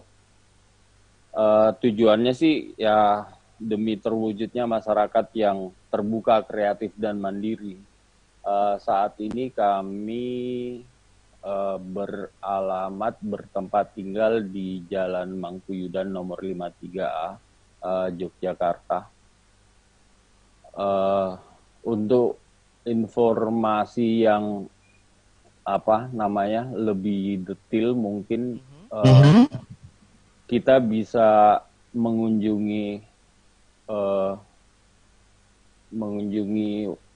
mes56.com, website kami. Di situ semua informasi tentang program, kegiatan atau apapun tentang kami ada di website itu. Terus untuk update kegiatan sih kami menggunakan sosial media. Instagram yaitu Ruang MES 56 dan page Facebook juga Ruang MES 56. Ruang MES 56. Iya, kira-kira seperti itulah. Oke, terima kasih Mas Jimbo dan Mas Arman. Dan selanjutnya, ini adalah pertanyaan yang paling banyak dititipkan ke saya, yang pengen kita tanyain ke Mas Arman dan juga Mas Jimbo ya. Oke, apa saja yang harus dipersiapkan dalam komunitas ingin mengajukan bantuan pemerintah ini? Gimana sih Mas Arman sama Mas Jimbo sharingnya untuk kita semua? Apakah sulit sih sebenarnya mengajukan ini atau gimana nih? Mungkin boleh dimulai dari Mas Arman dulu. Oke, dibilang sulit, pasti butuh persiapan ya.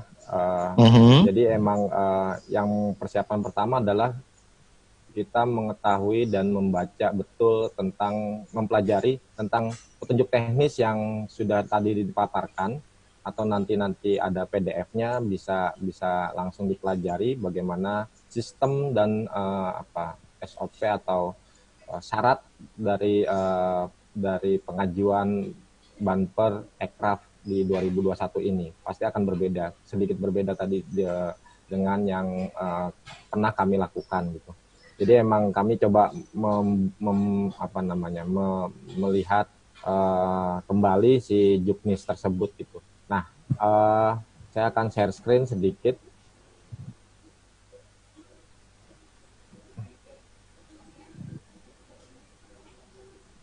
Alhamdulillah kita kemarin itu mendapatkan tiga paket revitalisasi sarana ruang kreatif, sarana teknologi, informasi, dan komunikasi. Jadi ada 3 paket yang kita dapatkan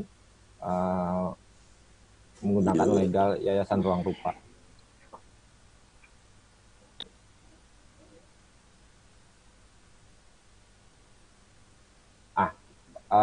Proposal, identifikasi, dan referensi. Ini lebih ke apa? Sebenarnya pengajuan petunjuk teknis itu yang tadi saya sebutkan, lalu mengenai administrasi dan legalitas pengajuan. Jadi yang utama sebenarnya adalah melihat kembali, karena itu jadi poin utama, bagaimana legalitas bangunan yang digunakan terhadap komunitas gitu, baik milik sendiri ataupun sewa. Itu kan ada kriteria yang utama tuh.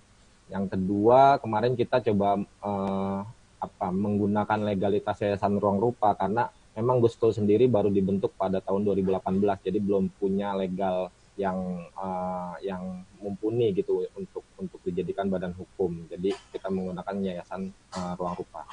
Dan yang ketiga adalah sebenarnya list kebutuhan pengajuan dan kategorisasinya. Jadi kan kalau tadi ada 3 kategorisasi, berarti kita akan coba mengidentifikasi dari kebutuhan-kebutuhan apa untuk masuk ke kategorisasi tersebut gitu.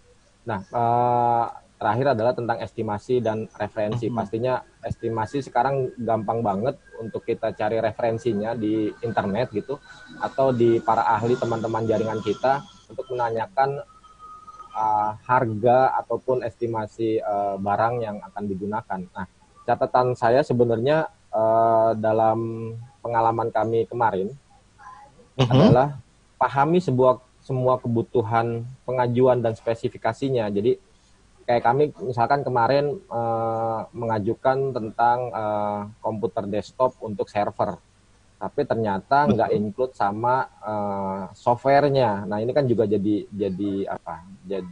harus ditambahkan kembali gitu. Jadi paling tidak teman-teman yang mengajukan sarana juga harus paham terhadap fungsi dari alat yang akan digunakan gitu. Jadi komputer semua exclude dari software, dan ini juga kan jadinya jadi problem juga untuk bagi kami.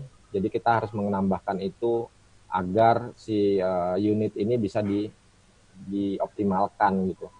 Jadi emang perlu banget teman-teman mengetahui betul klasifikasi dan dari fungsi si tools yang mau diajukan gitu. Jadi jangan setengah-setengah gitu melihatnya. Memang ada beberapa klasifikasi kayak printer tadi emang tintanya tidak, karena habis pakai kan. Tapi kalau software mungkin ketika dimasukkan ke dalam rincian dari pengajuan si unit komputer, itu mungkin jadi satu bentuk optimalisasi si unit itu bisa kita gunakan gitu. Yang ketiga adalah tentang pengajuan online dan pengumuman sebenarnya. Pengajuan online dan pengumuman ini lebih kepada registrasi proposal dan penginputan data dokumen kelengkapan. Jadi emang wajib banget untuk registrasi di awal ketika proposal sudah.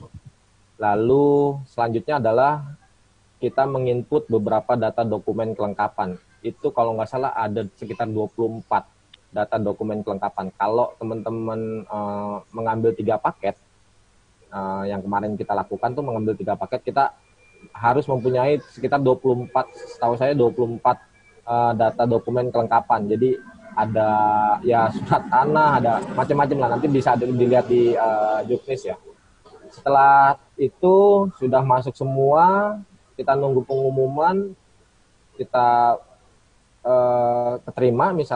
keterima, lalu ada verifikasi data. Nah, verifikasi data ini yang juga sebenarnya memudahkan kita, karena teman-teman dari Becraft kemarin juga membantu kami untuk menyelesaikan beberapa konfirmasi data yang memang ini harus dilengkapi gitu. Kayak tadi bangunannya udah SHM tapi atas nama personal, berarti kita harus tambahin namanya surat keterangan perjanjian bangunan ini akan digunakan sama komunitas ini selama berapa tahun. Seperti itulah kurang lebih. Jadi emang sangat memudahkan kami untuk melihat semua legal yang kami ajukan, yang kami kelengkapannya yang kami ajukan.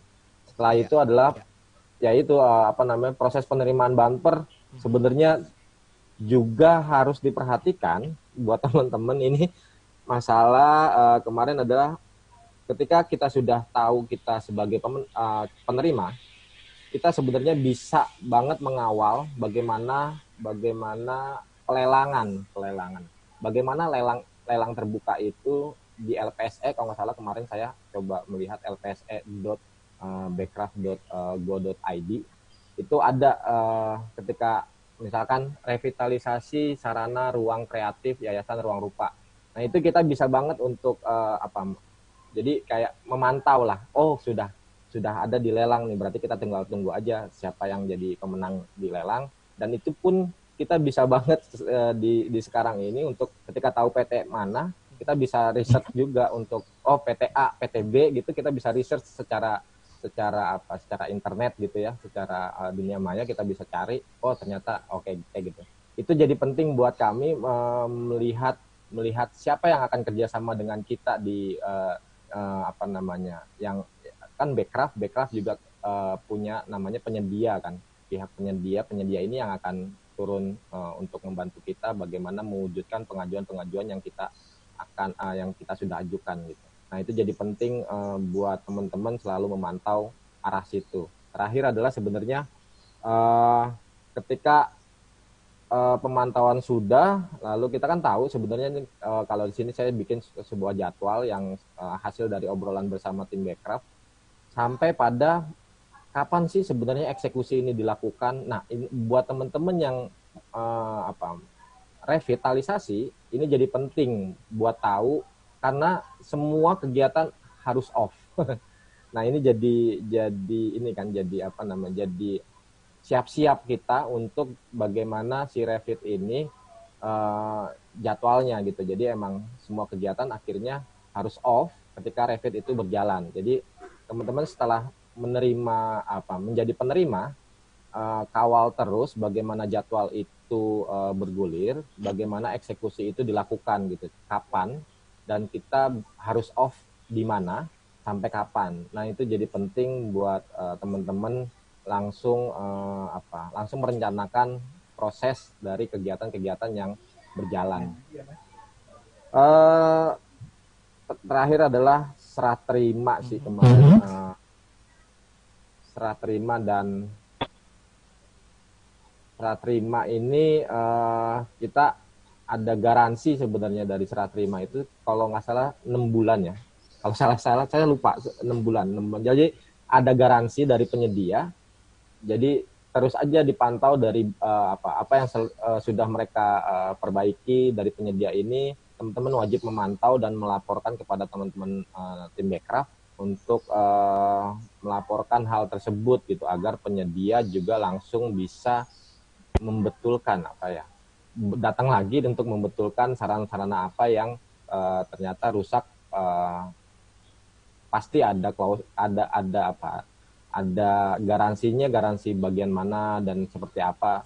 Tapi sejauh ini langsung sama tim Becraft dilaporkan. Terakhir yang tadi tentang update dan laporan, ya betul sekali, sosial media secara secara paralel bisa menjadi update dan laporan langsung kepada kami kepada teman-teman dari Bekraf yang kemarin sudah menerima pengajuan kami gitu dan mengeksekusi bantuan Bekraf kepada komunitas kami gitu. Jadi emang sosial media menggunakan hashtag aja lebih mudah gitu ketika ada program apa, kegiatan apa yang memang menggunakan sarana dan alat yang diberikan sama Bekraf kemarin, langsung kita kasih hashtag di bawahnya beberapa cara, hashtag Banper Bekraf 2019 seperti itu sih.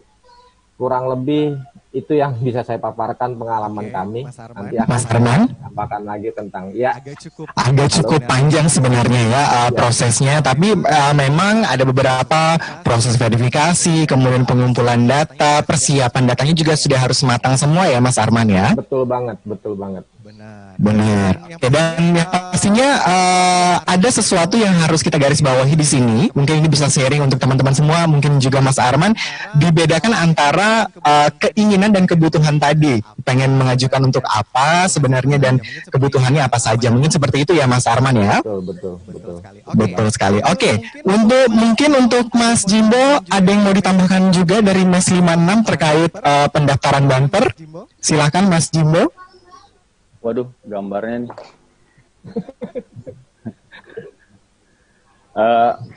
Oke. Awal, sorry.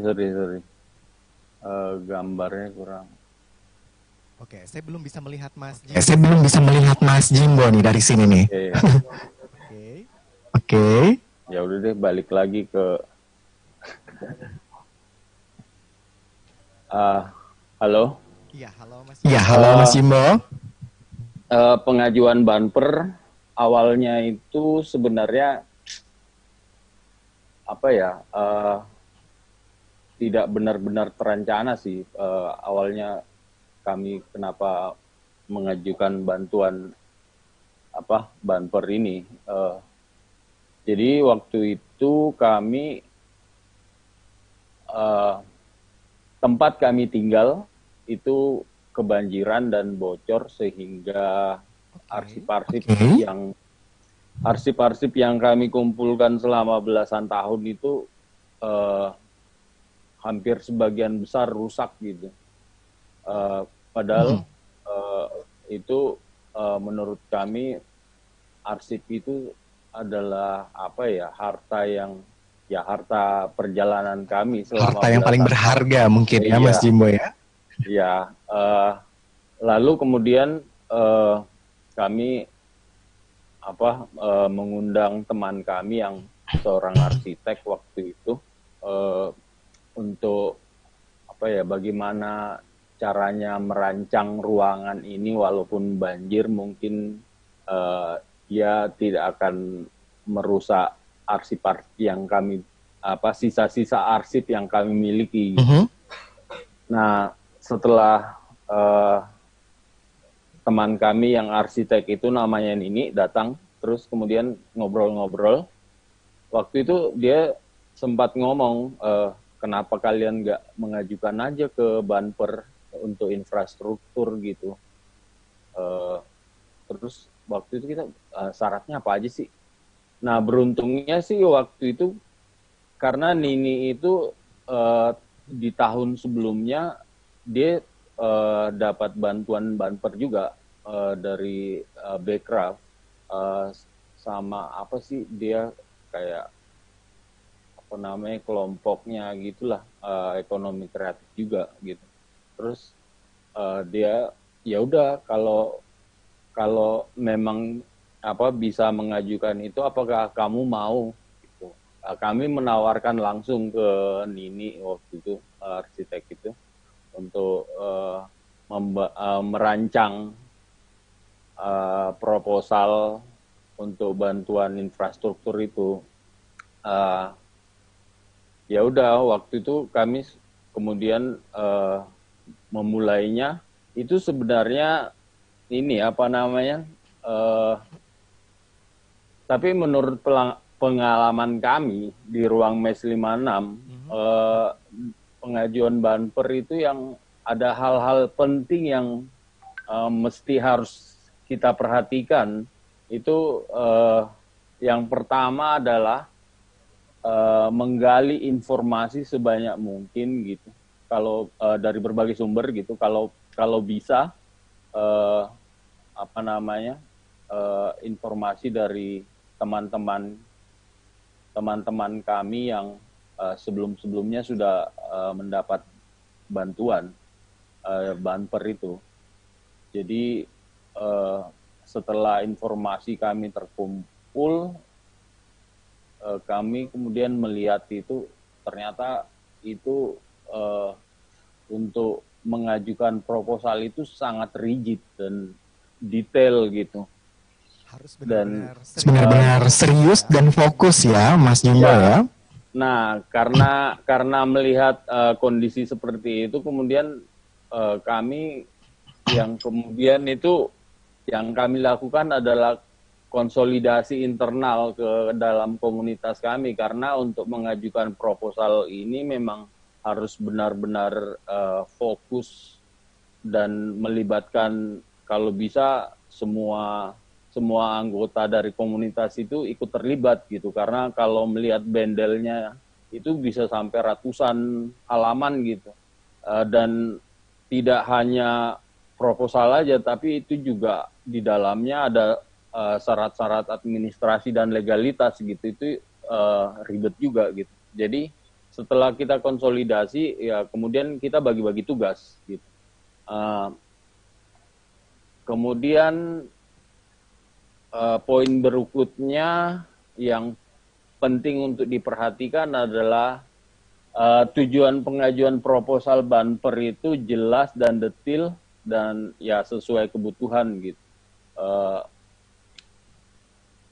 Khusus untuk infrastruktur itu karena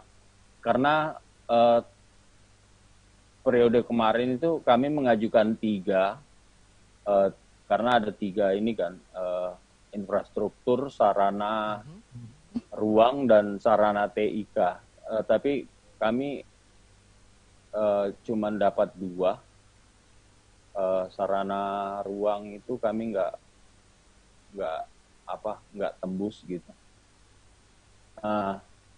Khusus infrastruktur itu karena itu sangat detail, jadi kami benar-benar harus harus rajin secara intensif berdiskusi sama arsitek yang kami ajak waktu itu untuk membahas detail pengajuan proposalnya gitu, dan tentu saja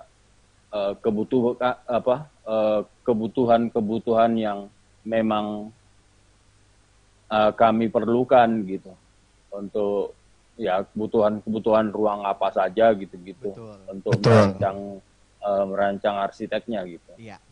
Berarti konteksnya juga sama. Yang harus digarisbawahi adalah sebenarnya komunitas ini kepengen aja atau butuh gitu ya, Mas Jimbo ya. Jadi apa-apa saja yang dibutuhkan tuh harus di-list dengan baik sebelum nanti pengajuan proposalnya. Begitu ya, Mas Jimbo ya. Betul. Iya, oke. Mas Jimbo dan Mas Arman masih terhubung bersama kami? Masih. Oke, masih. Mas Arman dan Mas Jimbo, ini mungkin satu pertanyaan lagi untuk Mas berdua.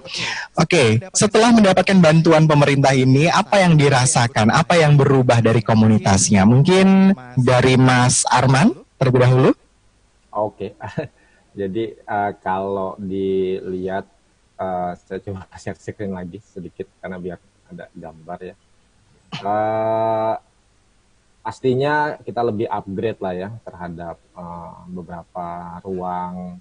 Emang sifatnya kan begitu ya, maksudnya tujuannya emang ke situ ya, untuk mengupgrade si ruang, si sarana sendiri gitu. Artinya sebenarnya emang sebagai fungsi bangunan dan ruang menjadi optimal kan. Lalu yang kedua tentang program dan kegiatannya pastinya akan lebih efektif seperti yang saya share ini sekarang.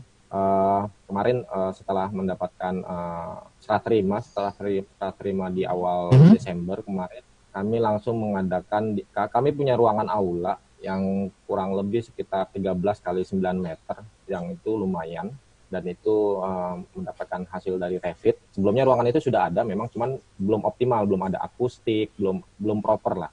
Jadi saat ini kami siap untuk kemarin sudah terlaksana beberapa konser di ruangan itu, dan maksimal banget untuk konser dengan ruangan sekitar 100 sampai 150 orang penonton. Itu enak banget di situ, intimate banget, dan nggak terlalu besar dan tidak terlalu kecil. Dan beberapa area juga seperti kayak di lantai 2 ini menjadi sudah tidak panas lagi, yang sebelumnya karpet ini jadi pakai parket vinil gitu. Terus di area depan pun juga kita bisa lebih hijau lah, kita bisa nongkrong-nongkrong. Wow. Ya, luar biasa ya. Ini yang Mas Arman share ke kita ini tentang keadaan terakhir dari Ruang Rupa ya. Betul. Wow, luar biasa. Mas Arman dari Ruang Rupa. Sebenarnya kalau ngajuin banper yang pertama kali ini atau ini beberapa kali baru disetujuin atau gimana Mas Arman? Nah, itu dia, ini jadi penting juga ya. Jadi kalau sekali aja belum masuk, jangan sedih lah, masih ada. Mungkin jangan sedih. Boleh coba lagi nggak Mas? Boleh dong ya? Boleh. Kita kan juga 2 kali sebenarnya. Jadi 2017 kemarin pertama kali banper digulirkan, kita sempat ikut. Karena kita ikut, kita terkendala sama namanya legal ruang. Legal ruang. Karena legal ruang kita adalah sewa kepada salah satu BUMN lah. Nah, tapi pihak penyewa tidak memberikan kita untuk untuk kontrak sewa ruang selama 5 tahun. Mereka hanya memberikan tinggal 1 tahun lagi, dan alhasil itu kan menjadi salah satu kriteria utama ya di awal gitu untuk masalah ruang itu, masalah legalitas ruang. Jadinya kita nggak dapat di 2017 dan 2019 kemarin. Akhirnya kita coba lagi, dan alhamdulillah sih dapat, dan ya bersyukur juga akhirnya bisa di tempat sendiri juga kita dapat. Mungkin kalau ceritanya 2017 kita dapat juga mungkin ceritanya akan beda ya. Guskul yang sekarang akan berbeda ya, berarti memang sudah pasti di tahun 2019 untuk dapat bantuan pemerintahnya ya, Mas Arman. Oke, baik. Mungkin saya langsung ke Mas Jimbo juga. Apa yang dirasakan sekarang nih Mas Jimbo setelah komunitasnya mendapatkan bantuan pemerintah? Apa aja yang berubah dari komunitas ini dan apa-apa saja yang mungkin bisa dibagi siang hari ini? Silakan Mas Jimbo. Setelah kami mendapatkan bantuan, tentu saja kami jadi jauh semakin produktif ya. Terus kami punya ruang yang sangat mengakomodir gitu kegiatan-kegiatan kami gitu. Bahkan sekarang pun di masa-masa pandemi ini kami tetap cukup produktif gitu. Bahkan jauh lebih produktif dari masa-masa sebelumnya gitu. Ya terima kasih banyak sebenarnya buat Parekraf ya sekarang. Ya terus dari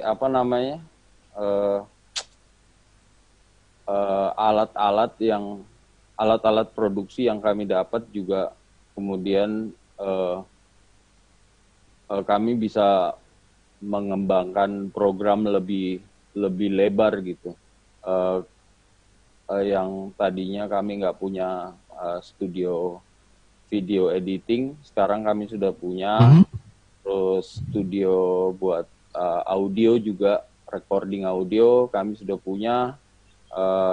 Mini cinema kami peralatannya jauh lebih canggih, dan itu lebih keren ya peralatannya sekarang Mas Jimbo ya. Iya, sangat representatif. Lebih canggih, lebih keren pastinya. Ya. Nah, kalau Mas Jimbo, kalau tadi Mas Arman tuh kan nyoba dari tahun 2017 baru terkabulkannya di 2019. Kalau Mas Jimbo dari Mes 56 nih ngajuin sekali aja atau gimana? Ya itu kami sebelumnya sih gimana ya, ini pengajuan pertama kali kami ke Wow. Bekraf waktu itu gitu. Dari tiga kriteria yang kami ajukan itu kami cuma dapat 2 gitu. Ternyata ya itu lagi detail gitu. Jadi buat teman-teman yang benar-benar mau mengajukan Banper ini sekarang ini itu harus benar-benar detail gitu kalau mengerjakan Benar-benar harus diketahui yang mana yang paling dibutuhkan gitu ya Mas Jimbo ya. Ya.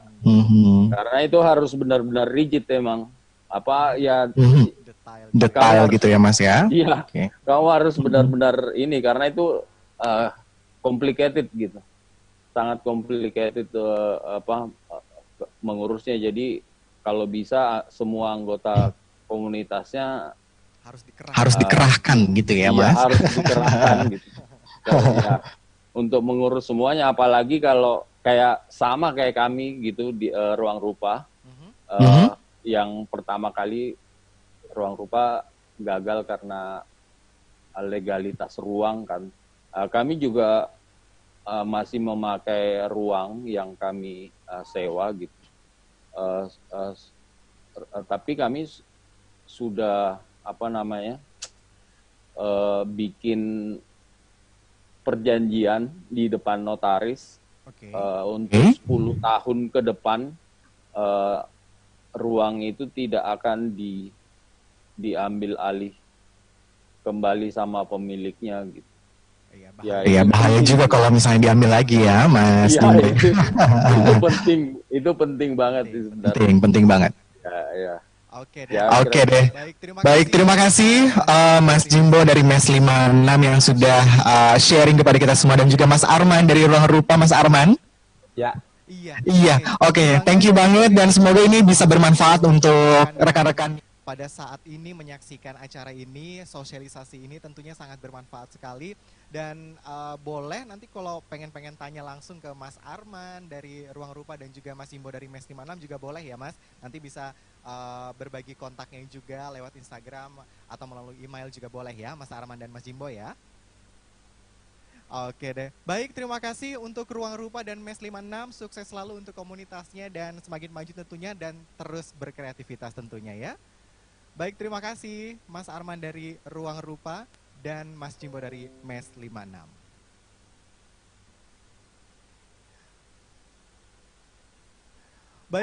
Baik demikian yang sudah kita lakukan siang hari ini dengan penerima Banper tahun 2019. Ruang Rupa dan MES 56 tentunya ya. Dan sekarang saat ini Anda bisa memberikan pertanyaan melalui Zoom untuk bertanya langsung kepada pemateri acara kita pada hari ini. Dan kita langsung bacakan pertanyaan yang sudah masuk melalui live Zoom dan juga YouTube. Oke. Dan saat ini saya juga sudah terhubung dengan beberapa narasumber kita, pemateri kita. Ada Ibu Seli, kemudian juga ada Pak Yuda dan juga Pak Jabatin. Halo Pak Jabatin, Pak Yuda dengan Bu Seli. Yes. Hai Fajar. Hai Fajar. Baik, terima kasih. Terima kasih Ibu dan Bapak dan yang sudah bergabung bersama kami juga di sini. Ada beberapa pertanyaan yang teman-teman komunitas ingin tanyakan kepada pemateri semua, kepada Ibu dan juga Bapak tentunya ya. Saya ke Ibu Seli dulu, boleh Bu Seli? Boleh, silakan. Halo Bu Seli, apa kabar? Baik, alhamdulillah. Oke, Bu Seli, ini ada satu pertanyaan, sepertinya ini dari rekan-rekan saya juga dari Kutai Kartanegara, dari Kalimantan Timur, dari Pok Darwis Terat Budaya Kukar, Kampung Wisata Putak. Oke, Ibu, pertanyaannya adalah bagaimana caranya untuk bisa mendapatkan bantuan pemerintah untuk kami pelaku UMKM? Silahkan Bu Seli. UMKM ya? UMKM tadi kan sudah dipaparkan ya. Kalau pengusul untuk 2021 itu hanya sebetulnya totalnya ada 3. Ada 3 pengusul ya. Yang pertama adalah komunitas ekonomi kreatif, tentu saja dia harus membawahi atau melakukan salah satu atau salah dua dari atau salah tiga ya dari seluruh tadi 17 subsektor ekonomi kreatif. Yang kedua adalah Pemda. Pemda itu mulai dari provinsi, kabupaten kota, dan sampai dengan pemerintah desa. Kemudian yang ketiga adalah lembaga adat. Jadi itu jawaban saya secara aturannya ya, secara petunjuk teknisnya. Jadi kalau tadi teman-teman yang dari Kukar, dari UMKM, silahkan memenuhi salah satu dari 3 kriteria pengusul tadi. Ya, Fajar sudah. Oke, baik Ibu, terima kasih dan semoga pertanyaan dari teman-teman Pokdawis dari Terat Budaya Kukar, Kampung Wisata Putak bisa terjawab ya untuk pertanyaannya. Baik Bu Seli, satu pertanyaan lagi. Yes. Ini dari Ray dari komunitas DJ Dabit Masta Depok. Oke, pertanyaannya, banyak komunitas yang sudah berdiri di atas 5 tahun Ibu Seli, tetapi belum memiliki legalitas karena awalnya komunitasnya non-profit, namun berpotensi dan mulai menghasilkan profit. Apakah komunitas tersebut dapat mengajukan bantuan pemerintah nih Bu Seli? Gimana menurut Bu Seli? Silahkan dijawab Ibu. Boleh dong. Lebih-lebih sudah 5 tahun ya. Tapi harus dilengkapin dulu tadi. Silahkan mengurus untuk menjadi yayasan atau menjadi perkumpulan. Jadi komunitas tersebut kami sarankan untuk mengurus legalitasnya berupa yayasan atau perkumpulan. Kalau belum punya legalitas, ya tentu saja tidak masuk ke persyaratan yang ada di Juknis. Oke, berarti boleh dan dengan catatan harus legalitasnya sudah sangat jelas sekali seperti itu ya. Betul. Baik. Dan pertanyaan selanjutnya, terima kasih Bu Seli untuk pertanyaan. Dan kali ini saya ingin ke Pak Yuda. Halo Pak Yuda. Oke, baik Pak Yuda. Sehat-sehat juga. Oke Pak Yuda, ini ada teman-teman komunitas dari Sulawesi Tengah, komunitas seni Lobo Sulawesi Tengah. Pertanyaannya adalah, jika pemilik nih Pak, akte tanah yang sudah meninggal, sepertinya ini adalah orang tua kandungnya, apakah pengajuan harus balik nama terlebih dahulu atau bisa menggunakan akte orang tua yang telah meninggal atau akte sebelumnya itu? Gimana nih Pak Yuda? Ya, pengalaman yang lalu kita khawatir kalau ada sengketa waris. Jadi harus jelas dulu ahli warisnya supaya tidak ada masalah di kemudian hari. Karena kalau punya keturunan misalnya ada 4 atau 5, itu kan bisa berpotensi menimbulkan masalah. Kita harus pastikan tidak ada potensi itu, jadi harus dibereskan dulu. Gitu kira-kira. Oke, baik. Terima kasih Pak Yuda. Berarti memang harus dipersiapkan secara matang ya untuk akte dan lain sebagainya.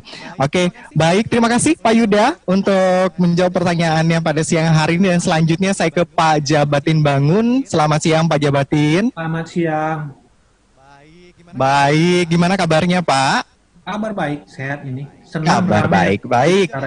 Pak Jabatin, ini ada pertanyaan dari Iin Ainar Lawide. Pertanyaannya, apakah menggunakan ruang penyimpanan di luar area kantor pengusul diperbolehkan? Ini sepertinya untuk menyewa ruang atau tempat lain. Seperti itu Pak Jabatin.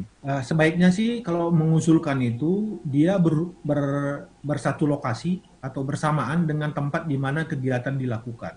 Ya, karena kalau berjauhan itu problem. Misalnya begini, di titik A diadakan kegiatannya, nyimpannya di titik B, itu kan mobilitasnya tinggi. Ya, jadi saran kita sih sebaiknya bersama-sama. Seperti itu ya Bapak. Oke, pertanyaan selanjutnya Pak.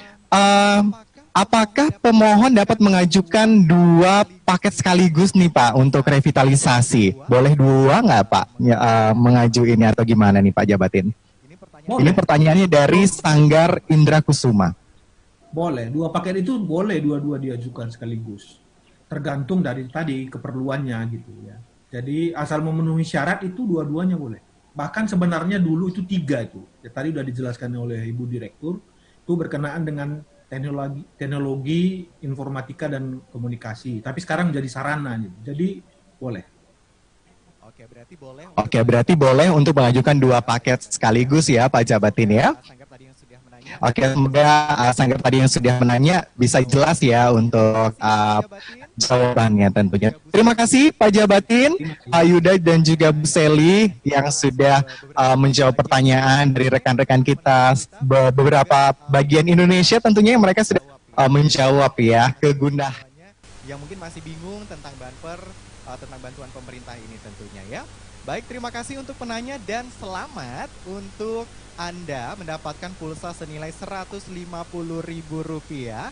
Dan untuk yang penanya tadi, silahkan Anda langsung menghubungi di nomor telepon. Boleh dicatat dulu nomor teleponnya di 08121 000 9303 atau di Kota Persen juga boleh di 08121 000 9303 atau di kontak persen bantuan pemerintah tahun 2020.